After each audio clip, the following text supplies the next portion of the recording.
Hey everybody, this is the Sliders Review, and welcome to a special edition of Asian and Pacific Islander Heritage Month.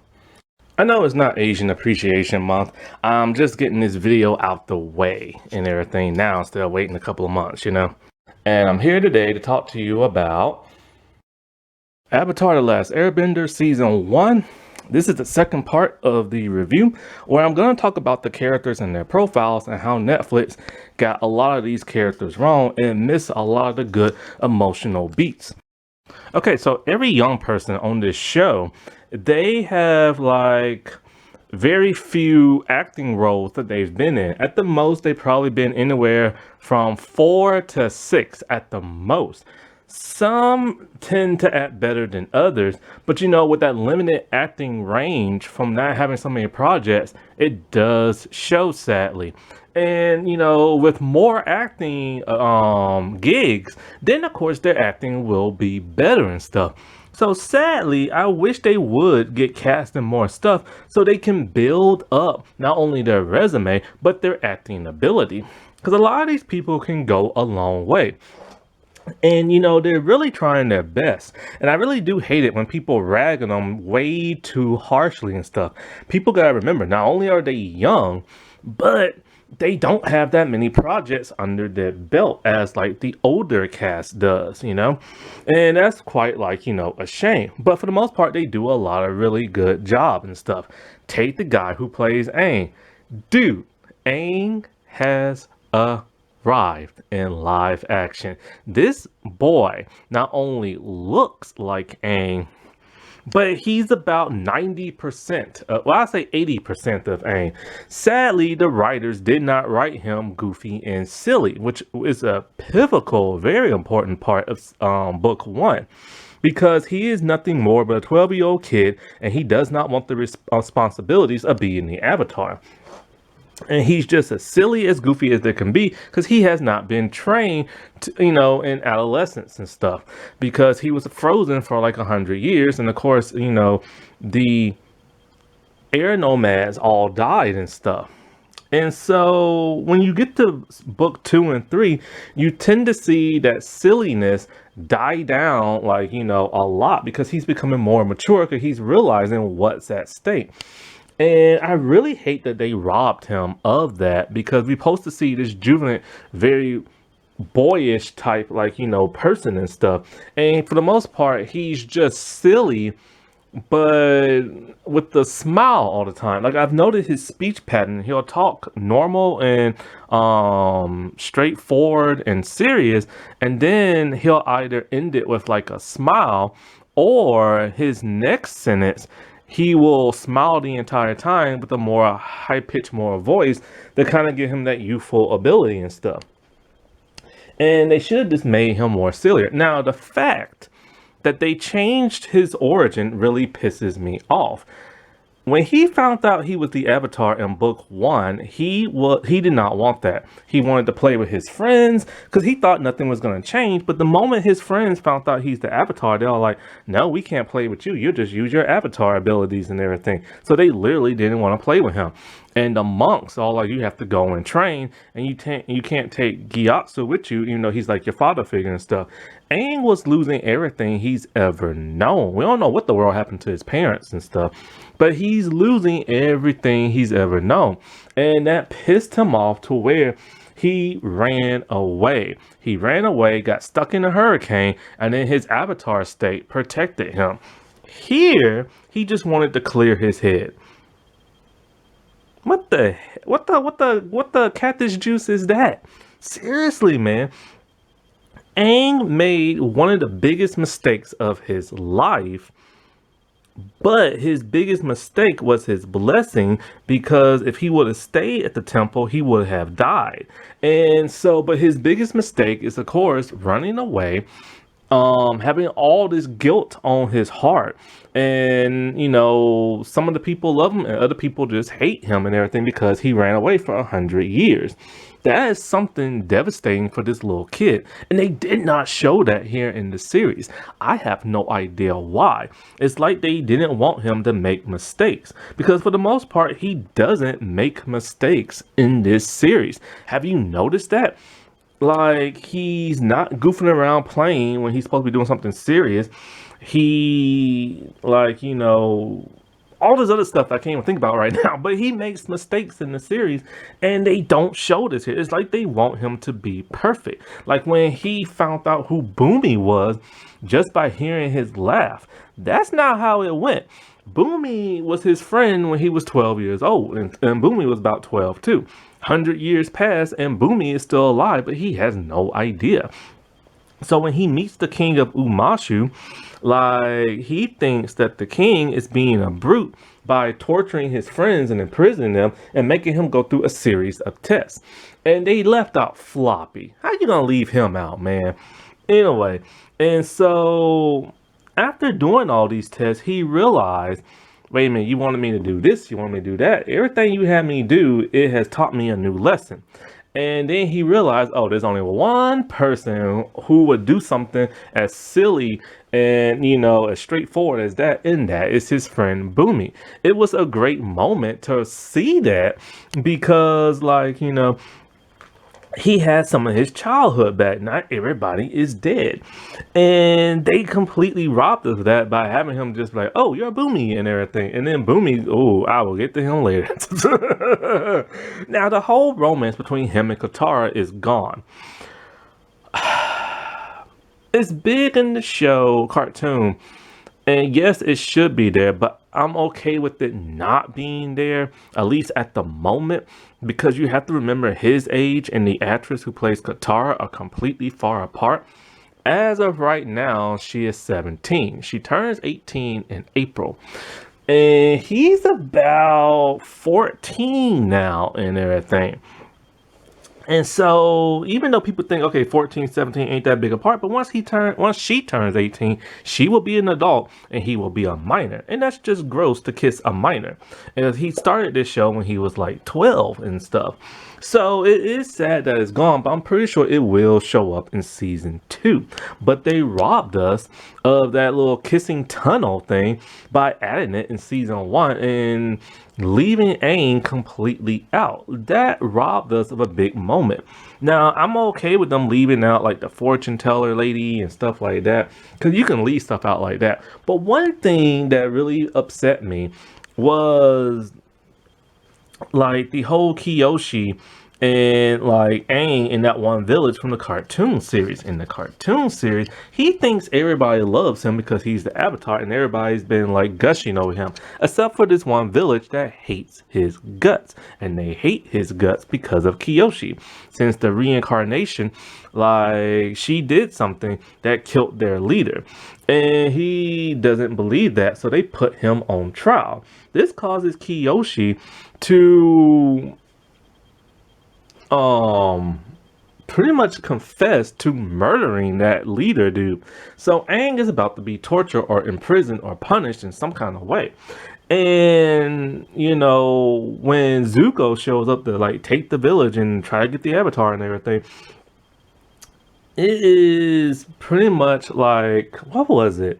Aang saves the day. I don't think Kyoshi fights through him and everything, but she explains what exactly happened, because she just didn't say, yeah, I killed him. She explained that he was ruthless and he was going to take her village, and she decided not to have that, so she separated her part of the village and called it Kyoshi Island and stuff. And he fell because he didn't want to move as the earth was cracking apart, so she inadvertently killed him and stuff. And so it's that would have been a cool moment to show people hate his guts, and he has to kind of bring people on his side. He brought them on his side by saving their life. It's a crucial moment, and it's part of something that makes him a hero. Here, when they introduce Kyoshi, it's just she talked to him and she fought through him and everything, which was cool, but that doesn't happen in the cartoon. But it was still cool to see, because like I said, episode 2 is my favorite.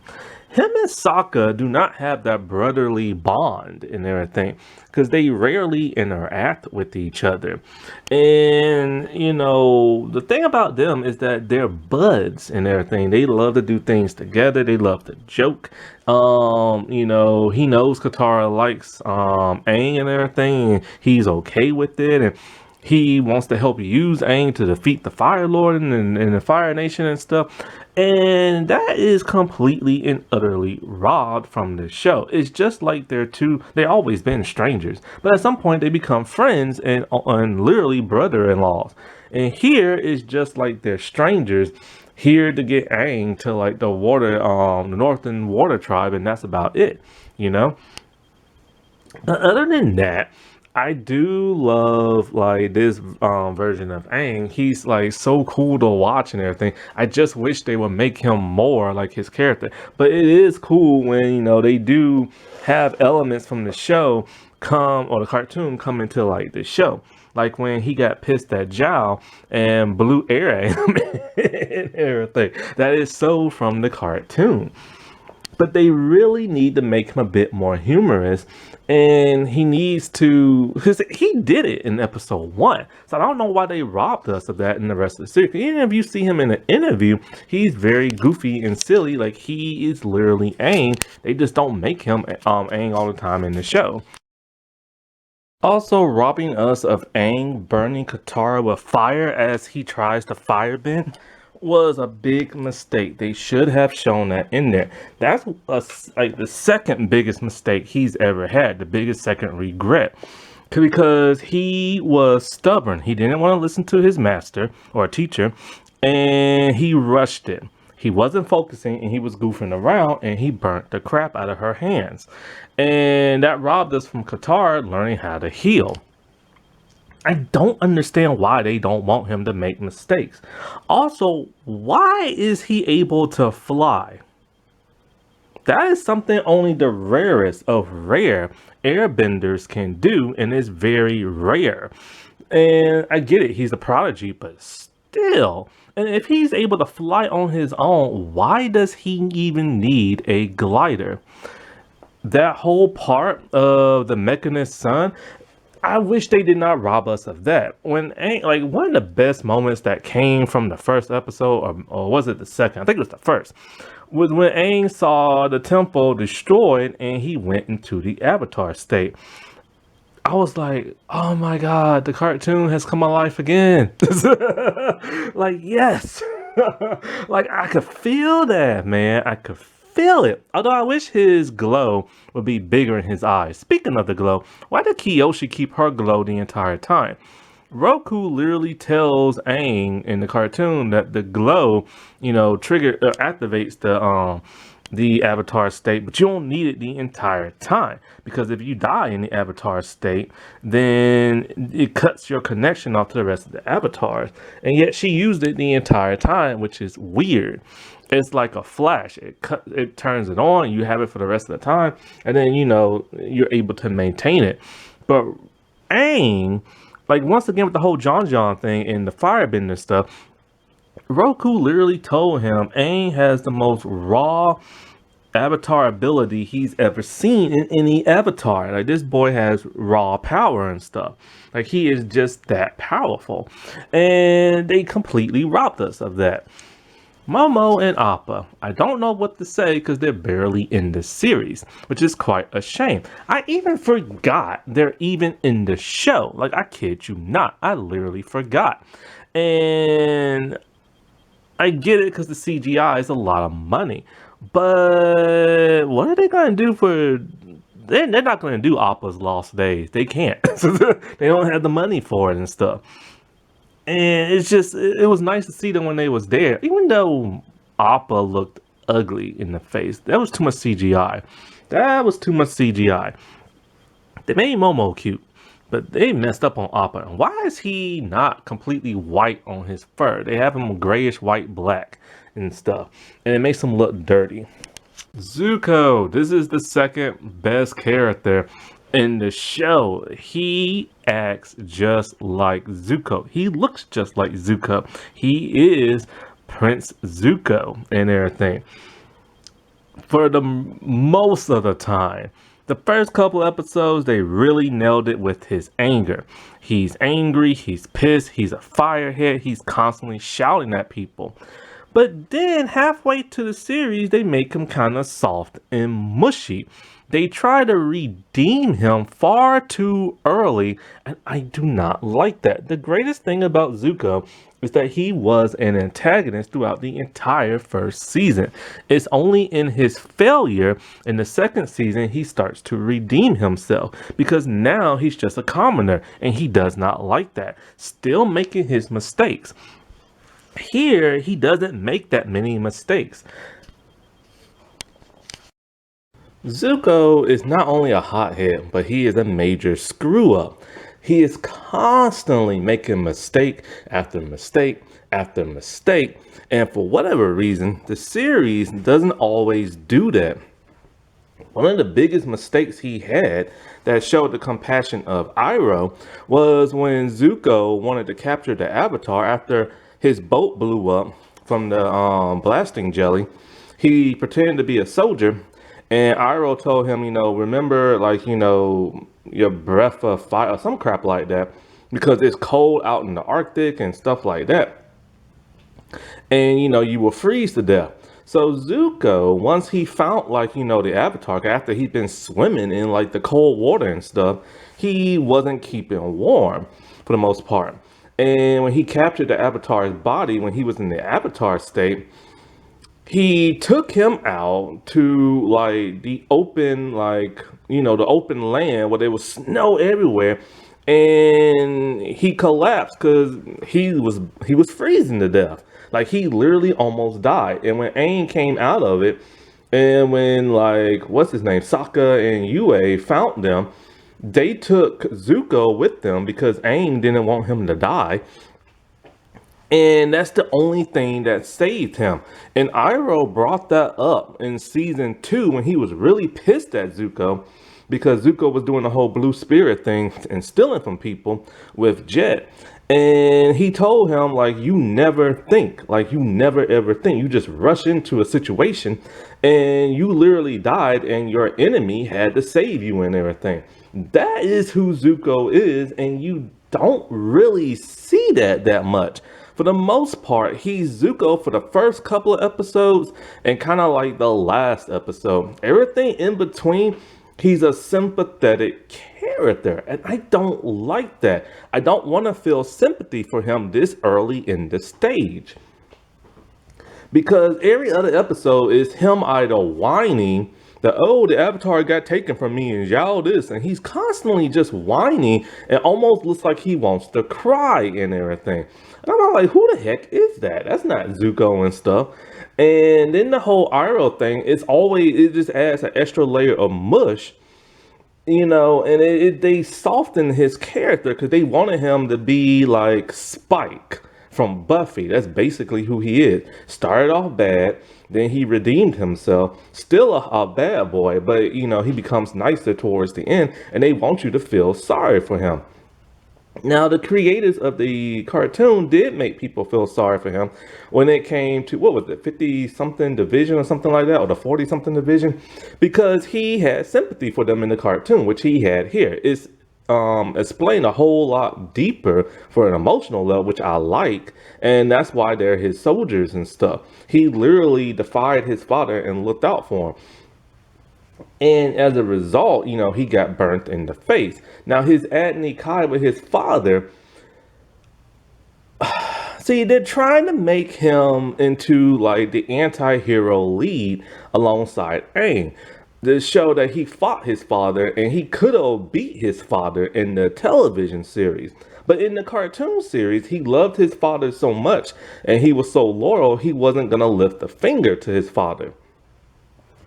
And, it showed the respect that Zuko had for his father, even though he his father is a tyrant and everything. And they don't do that here. And they literally make it to where Ozai is literally about to get his butt kicked, trying to foreshadow Like, you know, when Aang beats the Fire Lord in the finale and stuff. And I don't like that. And he literally held back, and Ozai was a little scared. That is never supposed to happen, making Ozai look that weak and stuff. And it just ruined Ozai, because now it's kind of like, dude, a kid beat you up. But not only a kid, but a kid who's not the Avatar. It made sense for Aang to whoop on him because Aang was the Avatar and stuff. But it was hard for Aang to whoop on him until Aang went into the Avatar state and went berserk and everything. And it's just like it ruins your primary villain for the entirety of the series. And these creators don't understand that crap. And I don't understand why they would do that. And Zhao is his main adversary of season 1, which he is here again here. But it's like everything's shifted and twisted and stuff, you know? Cause like Zhao literally wanted, Zuko wanted to do an Atney Kai on Zhao, and Iroh didn't want him to in the cartoon series. And when he beat Zhao, which was like a big moment, Zhao tried to like, you know, do a cheap move and hit him from behind, and Iroh had to stop him. Here, it's not like that at all. And it's like that was like when the creators of the cartoon did the whole hurricane episode with the Atney Kai with his father, then the Atney Kai with Zhao, and Zhao always trying to stop him. That was the moment the creator was kind of like, hey, he's bad, but have a little sympathy for him and root for him a little bit, not root for him in the entirety of the first season. And that's what these creators don't do. Now, the actor who plays him, I remember him from Pen 15. And he only had a small role in that. And his acting wasn't particularly all that great back then because he didn't have much to do. And he just played like the annoying brother who doesn't say much. But here, his acting has really leveled up. And like I said, he's so close to being Zuko, but they writing him all wrong and stuff. Sokka. Look, you might have your problems with his race, and you might have a problem with him not being as wacky and silly as he is in the cartoon. But this dude literally is Sokka to some certain degree. Like, he's like a live action watered down version of Sokka. He still has the humor, but he doesn't do it in every episode. He's funny, but he's not silly, wacky funny. He's more like mellow, silly and everything. It would be nice that when they do his comedy, he would be give more like silly emotion, but they don't direct him that way and they don't write him that way. So it seems like a watered down version of the cartoon character everybody loves, but it's still there. Not to mention, he resembles Sokka a lot. Like, he pretty much looks like Sokka. And not only that, but you can tell he watched the cartoon series because every once in a while he would do something with his mouth and jaw that was identical to Sokka in the cartoon. He was mimicking Sokka's facial expressions. He is the only person who has done that in the entirety of this live action series. So I give this dude props and everything.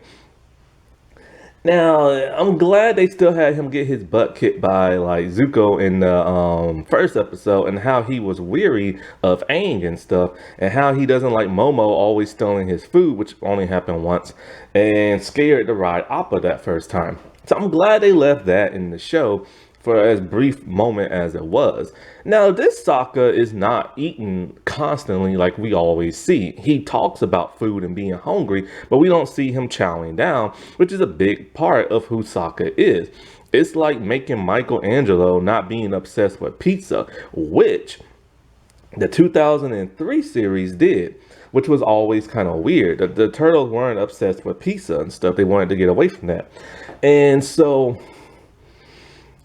he's just a watered down version of like Sokka. And I wish he had the war paint when he fought Zuko, but he didn't. And the thing is, when they created Sokka, it was so much controversy because they rewrote his character so much. Like, first, He is supposed to be a very smart person. We learned this early on in book one. Like, he's always coming up with like an idea to stop something, or like a war plan, or like an invention or something. We only see a tidbit of that in the series, and it's not enough. Like when he met the mechanist and stuff, that was a pivotal episode for both Aang and that of Sokka, and they just squandered that in the series.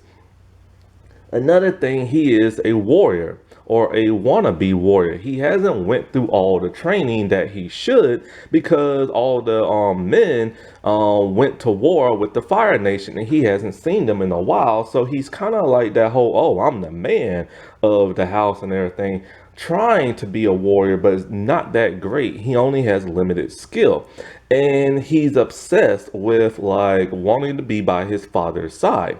They completely robbed us of that when they ruined Aang in this series by not having him steal the map that will lead him and Katara to their father. That would have been a big Aang misfire, because that's one of his regrets and everything. He made a mistake and they did not show that, and they was pissed, and they literally left him and his mission, only to come back around and be all like, look, I would love to see Dad, but we gotta help the Avatar. And they did not do that here, and that would have been big. That's an emotional level you need and stuff. The whole stuff with him and Yue was nice, but it wasn't as complicated as like the cartoon series. There's like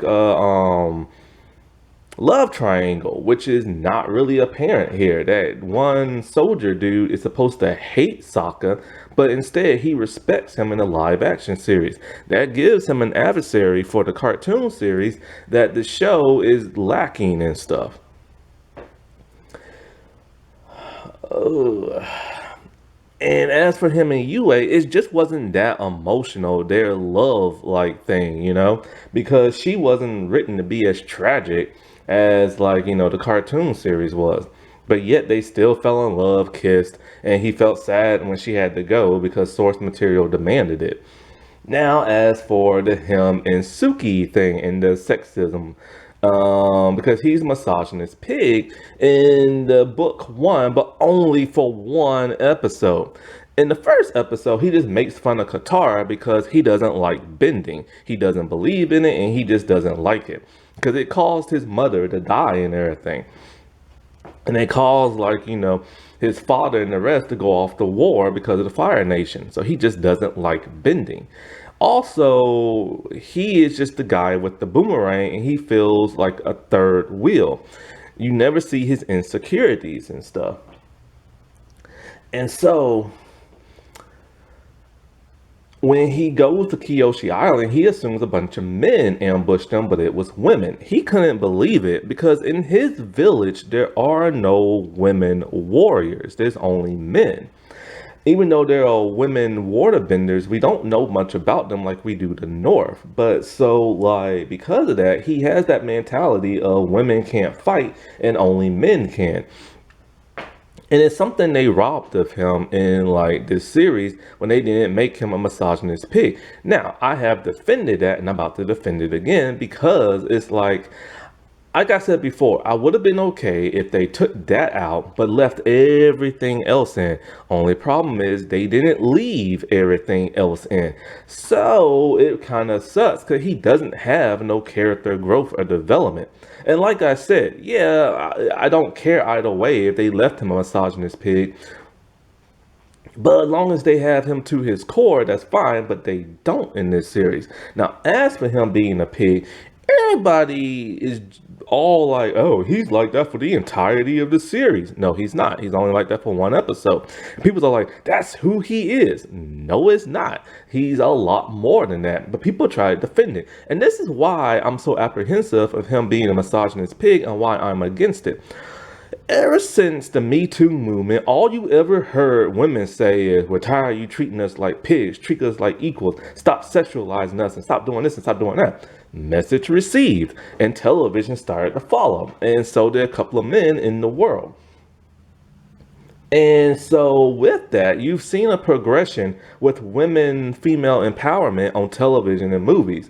Now, all of a sudden, people have their underwears twisted and everything's all like, he has to be misogynist, he has to be sexist, we want him to be sexist. Make up your mind. Do you want to see this in television or do you not? And so the creators decided, okay, we're not going to show that because y'all complain so much about it. And it's not just men complaining to see soccer sexist, it's women as well. And so make it make sense. Either you want to see it or you don't. Because y'all kept complaining for the longest time, you don't want to see this stuff no more, but now you're demanding it for a teenager of all things, all because it happened in a cartoon series. And you act like if you don't get to see it, then the whole world's going to end and stuff. Make it make sense. Katara, this is going to be a hard topic for me to talk about for a couple of different reasons. One, I love Katara from the cartoon series. She is awesome. And they robbed her of everything that makes her awesome in the cartoon. They tried to put a little tidbits here and there, but it did not come out well. Another reason why this is going to hurt is the actress.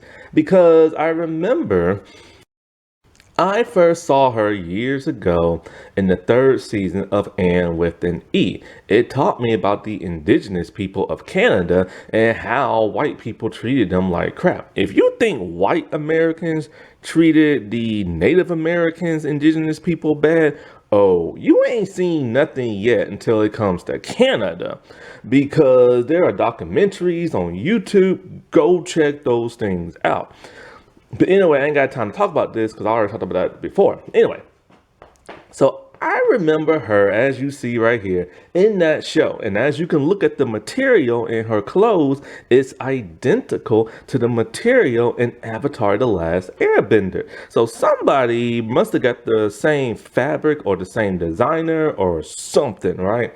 So anyways, I remember her in this role. It was a brief role. And I don't remember how her acting was in this role. I just remember being fascinated by the story.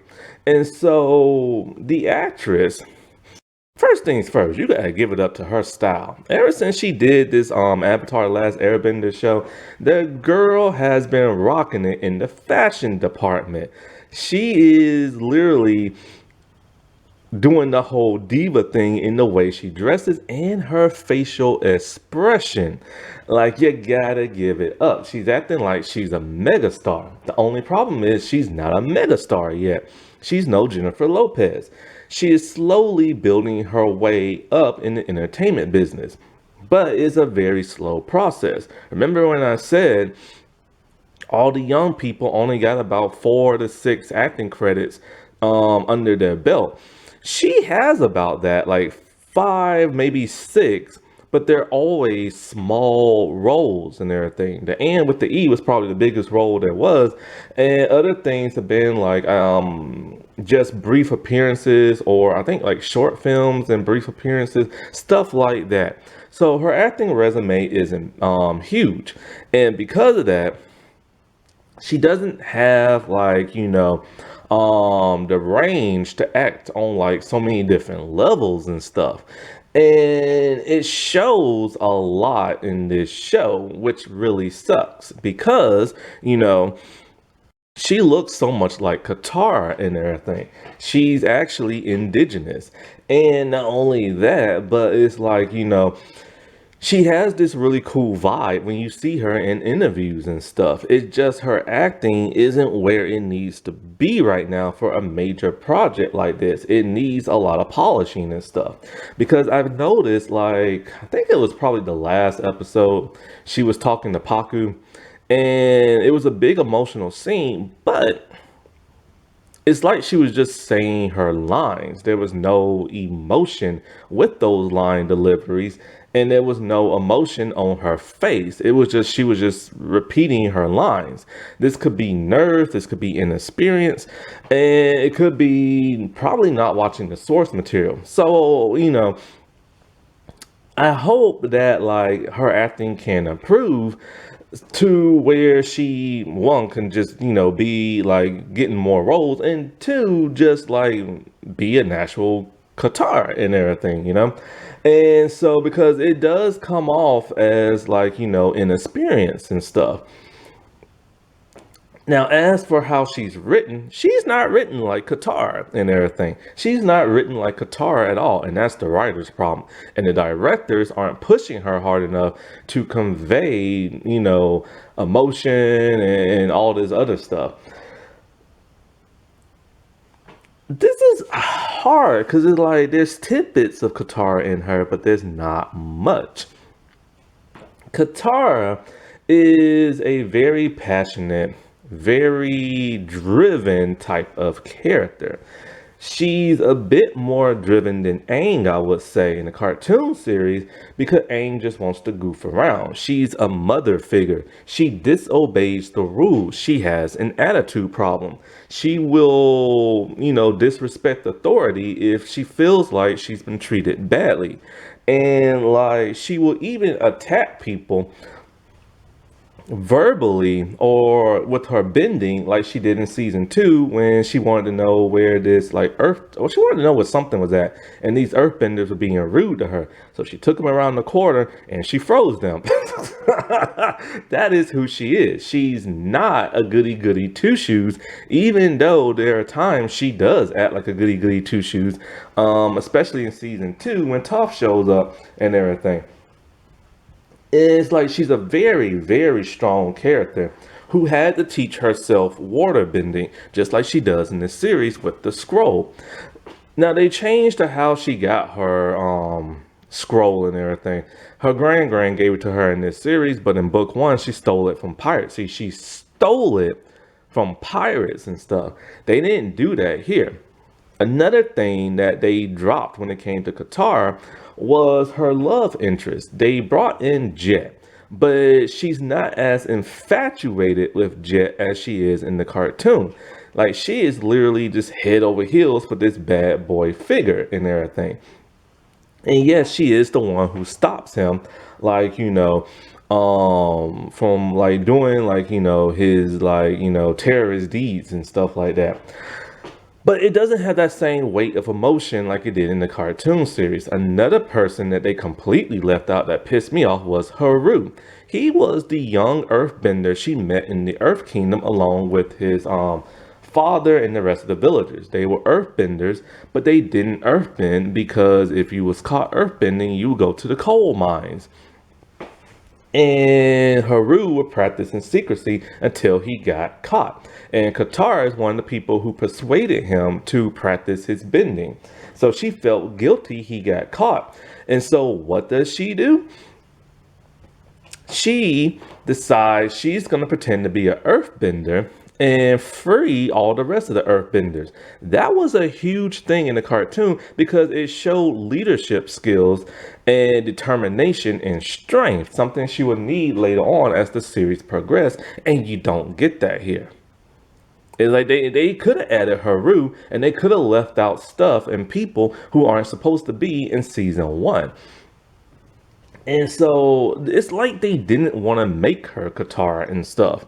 And it's so bizarre and weird. They literally pulled a what's her name from Digimon?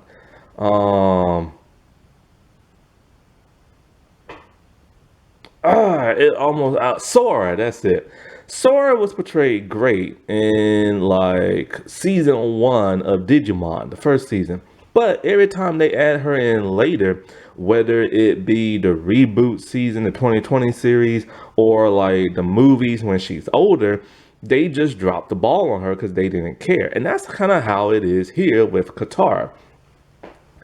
Another thing is like the actress, every time she water bends, she looks like she's nervous or scared or something like that. Which, okay, the first couple of times, that is how Katara is supposed to be.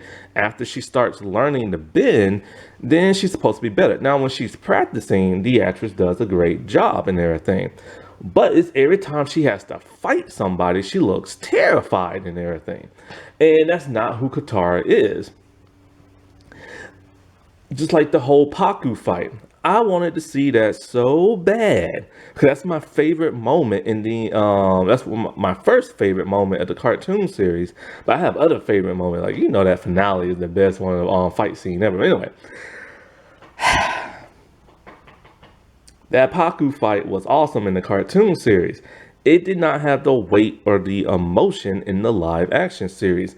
Like I'm watching it, and there are things they do that's similar in the cartoon, but it doesn't feel that way. Either it went by too quickly, or there wasn't no slow emotional weight to it, or it just wasn't choreographed that well. And it's quite a shame and everything, because Paku only respects her because of her necklace, because he wanted to marry her grand. That's not here in the series. And it's to where he realizes that could have been his granddaughter. And he realizes, yes, she is a strong waterbender and he should teach her and stuff. Here, not so much. And they never have her heal anybody. So is she never going to heal nobody? Like, if this is supposed to be based on book one, where's all like the book one, the water and everything? Where's all the water like cool stuff at? You know what I'm saying? Iroh was great in this interpretation of him because he is Iroh, but it's too much too soon. He's not supposed to be the sympathetic character all throughout book one. In book one, you don't know what to make of General Iroh. He's this old man who's obsessed with drinking tea and playing Pai Shu or Pao Xiao. I can't remember how it's pronounced. And he's always saying the weirdest stuff out of content. And so you don't really know what to make of him and everything because he's always obsessed and he has a humor to him. That has been stripped for this version. This version is just like a nice guy who loves Zuko, and that is it. He's just a nice man who loves Zuko, and he treats Zuko like his son because he lost his son. Now, a lot of that emotional stuff that they had with Iroh this season actually happens in book two, but they put it all in the first season, which I don't understand. We learn about his son dying. We see Zuko being sad for him. That was a nice touching moment in the show, and it gives it an emotional weight. Only problem is that emotional weight is supposed to come in season two. Now that they did all the emotional season two stuff, what the heck are they gonna do for Iroh in season two? And so while his character is fine for what they made him to be, it was too soon. Like, he does show compassion and worried about Zuko in the first season. But see, the thing is, because he's Fire Nation, you assume he's evil. Because he's obsessed with drinking tea and playing I can't even say it. You assume he's just a senile old man and everything. And a fun, loving one at that. And it's only here and there you start to see, oh wait, he respects Zuko, he loves Zuko, he looks after Zuko when people are always attacking Zuko. And so when people are attacking Zuko, that's when he shows his love for him, but in a stern kind of way. Here they make it so mushy. This Iroh is mushy and everything, and I don't like that character trait in him this early on. Suki was cool in this. She's a little bit different. She's not getting onto Sokka as much as she did in the cartoon because he's not sexist. They have more of a connection bond. It's like she sees him, she likes him, he likes her, and they respect each other type thing. So that was nice to see. It was nice adding in her mom. I like the actress who plays her. I've seen her, the actress in a lot of stuff since, like, the 90s. I've seen her in so much stuff. Highlander, The Vanishing Sun, Cobra, what was it, Karate Kid, Star Trek, Picard, just like all kind of stuff, you know what I'm saying? She's always popping in and stuff. And so her mom are really nice, and she looks great in that makeup, man. That makeup is amazing on her. Some people say it looks like cosplay. I don't care. It looks great. It's bright, it's vibrant. It works for her, you know what I'm saying? And I love how headstrong she is in this series, just like she is in the cartoon series. Zhao is pretty good for this interpretation. The actor pretty much just did his own thing. He was written differently, slightly. It's funny how the actor thought he was in James Cameron Avatar movie with like the blue skin alien thing. But see, I knew that was gonna be some confusion because whenever people hear Avatar, they either think James Cameron or they think of the cartoon series. And like the second movie was called something of the water. So people get that confused. So that's too funny. I wish his hair wasn't that long. It's supposed to be short. And I wish his mutton chops were longer. Other than that, he did a pretty good job in the role.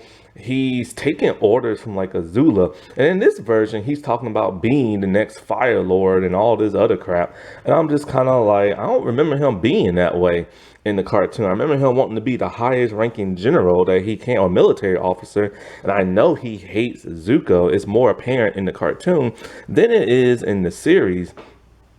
And they tried to incorporate him more. Like the attack on Kyoshi Island is supposed to be Zuko, not Zhao and stuff. And they should have showed more of his dirty underhandedness, but instead they did that more in like the shadows and stuff. And it would have been nice to see that, like, you know, more apparent because he is a very evil person, but he's a very skilled tactician. Something here you don't see. When I say skilled tactician, I like that militant like vibe he gives off in the cartoon. Very Star Trek, like standing up straight, hands behind his back. You don't really see that here. I still don't understand what the heck is up with like him not going to the library and discovering about like the spirit world. Why would they rob us of that? I guess they could say how the heck did he get there because he's not an earthbender or a sandbender, but like, hey, whatever. But it's out in the middle of nowhere, so anybody can get to it. But they completely robbed us of this and try to say, oh, he's smart. Kind of like Zuko. They try to say, oh, Zuko's really smart. Zuko's not smart. And they try to make him like smart. And they tried to make Zhao so smart on his own and everything, and just going to like, I guess, a normal library or whatever. And of course, he's the one who gets rid of the moon spirit. But they keep doing it weird in live action. They keep having them stab the fish. I understand why they did that in Last Airbender because they couldn't create their own fire. But here, why did he need a sacred dagger? He has fire bending powers. Why didn't he just do that? I just don't get it. Him being killed by Iroh was just weird because, you know, when Aang's body was taken over by the moon spirit is what killed Zhao. And it didn't necessarily kill him. It just put him in the spirit world. And he's living there in purgatory, which is a fate worse than death. They did not do that here. They just had Iroh just straight up kill him. And Iroh's not supposed to be a murderer no more. He gave that up. And, you know, that's why some people think he's a failure because he didn't conquer Ba Sing Se. He just left and everything. But there was a reason why he left. And the thing is, when the moon spirit tried to get Zhao, Zuko tried to save him, which was weird because Zuko hates him and stuff. But it showed a different level to Zuko that he respects people in the Fire Nation. So I don't know why they did this here in this version, just having Iroh kill him. Yue felt different. In the cartoon series, she's so emotional and always running away from Sokka. And it's like, what the heck is wrong with this girl? And but it turns out she's betrothed. Her boyfriend, her fiance, does not like Sokka in the cartoon series. And she has a tragic backstory that we get to see in the visual, or her being sick as a baby. Her dad, like, you know, healing her with the moon spirit, infusing her. And she's giving it up, you know, to save, like, the water tribe. Here is there, but not written very well. There's so much exposition, but it would be nice to see a visual, because that's one problem this show has. They explain everything, and then once they're done explaining everything, then they decide sometimes to show us and then explain it again. Like, I don't get it. I don't know why they made her a waterbender in this show because she's not a waterbender.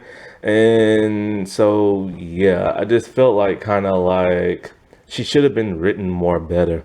I don't like the whole idea of Aang can only talk to his past lives if he's near their temple statue. That's so weird and bizarre. It's like the creators saw one episode of that happening. They're like, oh, that must always happen. So they don't get it. And how is he supposed to talk to them, like, especially in like the third season, you know, because he's supposed to. They completely ruined that. I still don't like how Roku acts. This is not Roku at all. He's just silly and he doesn't even tell Aang about, like, you know, the comment. And the reason why Aang went to his temple is not the reason why he went there in the cartoon series. It's a literal mission, and here is just, you know, Zuko knows about him and this and that. And here's the thing: if Zuko is studying all the past avatars, then he should realize that, yo, this dude's my grandfather and everything. He doesn't find that out until the third season, and here he should know that, but don't. Man, they messed Boomy up. They messed Boomy up. Boomy is very, very, very grumpy and pissed at Aang for abandoning the world for 100 years. And so when he tests the Avatar out, he's actually literally like, it's literally a life and death test. If Aang can't like do it, then of course it's gonna go to like a waterbender. This is not Boomy whatsoever. Boomy is a fun-loving, really old man who's so senile, you think, how the heck is he still a king? How the heck is he one of the greatest earthbenders of all time? You know, and it's a shock value when you find out all that stuff because he's so senile, weird, and cranky and stuff. And it's a shame because they made the actor look like Boomy, but he doesn't act like Boomy. This is the actor. He's from Pitch Perfect and Ghost. And in case you haven't noticed, he is dark as dark. And they made him as light as possible for the show, which really pisses me off. If you was going to make the people of Omashu South Asian, Indian, Pakistani, and stuff like that, then show their natural skin tone. Because I've noticed every person here has lighter skin complexion in the Earth Kingdom. And I don't get it. And so why make that change racially if you're not going to show their natural skin tone? Now, that's one thing I've noticed even with Katara. There are times where the actress has a tan. They did not tan her up for the show because Katara has a tan in the cartoon. Instead, they just made her as light as possible. And so with Boomy, the thing about Boomy in the cartoon series is that, yes, he is testing Aang because now he realized, okay, it's time for Aang to take out the Fire Lord. But he teaches Aang in what Aang believes is a dangerous situation, but Boomy is just playing with him because he hasn't played with him in over 100 years. And Boomy knows he's old and gonna die very soon, and Aang could die in battle. And so he just wanted to play with his old friend for one last time, and the show butchered that. The Mechanist was done wrong. He's serious in this. He's grumpy in this. The Mechanist is kooky and everything. And really, really kooky. And I'm surprised they didn't let the actor be kooky because the actor is known for being kooky and stuff. And then there's Fire Lord Ozai. He looks great. He looks the part. He sometimes acts the part, and I say sometimes only because he's not angry enough. This man is stone cold evil, and it's always supposed, like, you just look at him, he don't have to say nothing. He's supposed to be intimidating. Here, he looks the part, but he doesn't look always intimidating, and sometimes he gives that villainous smirk.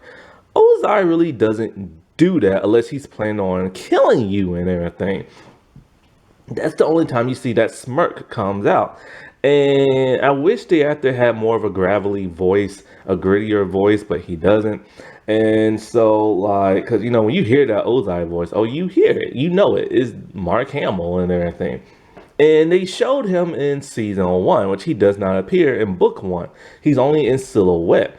I'm glad they showed him here, but they showed him too much. All they had to do was show him doing the Ad Nikai thing with Zuko and telling Azula it's now your job to look for the Avatar and everything, which he doesn't even do in this season. And the fact that, here's the thing, he's always looked at Zuko as a failure. The reason why he sent him off to look for the Avatar, because he didn't believe he could actually do it. And he just never wanted to be in his son's presence no more, because his son is a screw up. And his favorite is Azula. But here they have it to where he pins those two against each other. Why? It's like they're trying to show that he actually does care for Zuko, but he doesn't. He is a evil man who does not love his son. So I wish that was more apparent in like the show. So this show is not as terrible or like a train wreck as some YouTubers are letting people to believe, but it's also not a masterpiece like other YouTubers are letting people believe. It's just somewhere in the middle, like it's there, but it's not done properly. It's just an okay show.